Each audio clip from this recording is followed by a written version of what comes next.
कि फेलियर क्या होता है उसको समझ लेना वो लाइफ में बहुत इंपॉर्टेंट है, क्योंकि फेलियर ये नहीं होता कि आप किसी भी चीज़ के अंदर आपके मार्क्स कम आ गए, ये नहीं होता फेलियर। फेलियर की एक्चुअल डेफिनेशन होती है कि आप आज के समय पर किसी चीज़ में नीचे गिरे हो, बट अब समय है आपका ऊपर उठने का, क्योंकि फेलियर एक ऐसी स्टेज है जिससे नीचे आप नहीं जा सकते। अब आप उस जगह पे हो जहाँ से आपको ऊपर ही उठना है।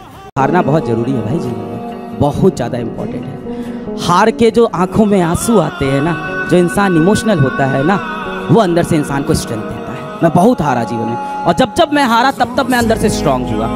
और जिस दिन आप हारते हो ना, उस दिन आपको दुनिया की सच्चाई दिखनी शुरू हो जाती है। आप हारोगे तो आपको असलियत दिख जाएगी, समाज की, दुनिया की, दोस्तों की, परिवार की, रिश्तों की।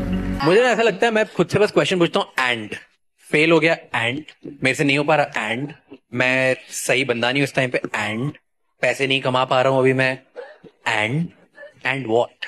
सो I always just think about, और क्या भाई, क्या ही हो जाएगा, मतलब क्या है। So to me I don't see anything as failure. मैं बहुत इरैशनली ऑप्टिमिस्ट बंदा हूँ। मुझे लगता है कि दुनिया में बहुत चीजें अचीव करने के लिए, और मैं सब अचीव करने वाला हूँ। और मुझे लगता है मैं ऐसे ही ऊपर से आया हूँ, मेरी मॉम ने मुझे बोल दिया तो मैं कर लूंगा। So to me that's very just like a crazy belief. मुझे लगता है बस मैं ही हूँ और मैं कर लूंगा एक दिन। तो अगर मैं गिरता भी हूं तो I feel like, and what, आज नहीं तो कल, कल नहीं तो परसों, परसों नहीं तो कभी और। Very directly related to the fear of suffering, that when you fail, you suffer. Or in other words, only if the world arranges itself in a certain way around you, you can enjoy that. If it arranges itself in a different way, you will suffer that. Or in other words, your pleasantness is mortgaged to the world around you. If this is assured for you, no matter where you're placed, you're still pleasant. Now, you wouldn't think of success and failure. You would do everything to the best that you can do.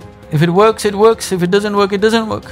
So, whatever large project you take, you're completely unfazed by the possibility of it failing. See, I have not given this privilege to anything or anybody around me that they can make me happy or unhappy. I have kept these privileges to myself. It's very good.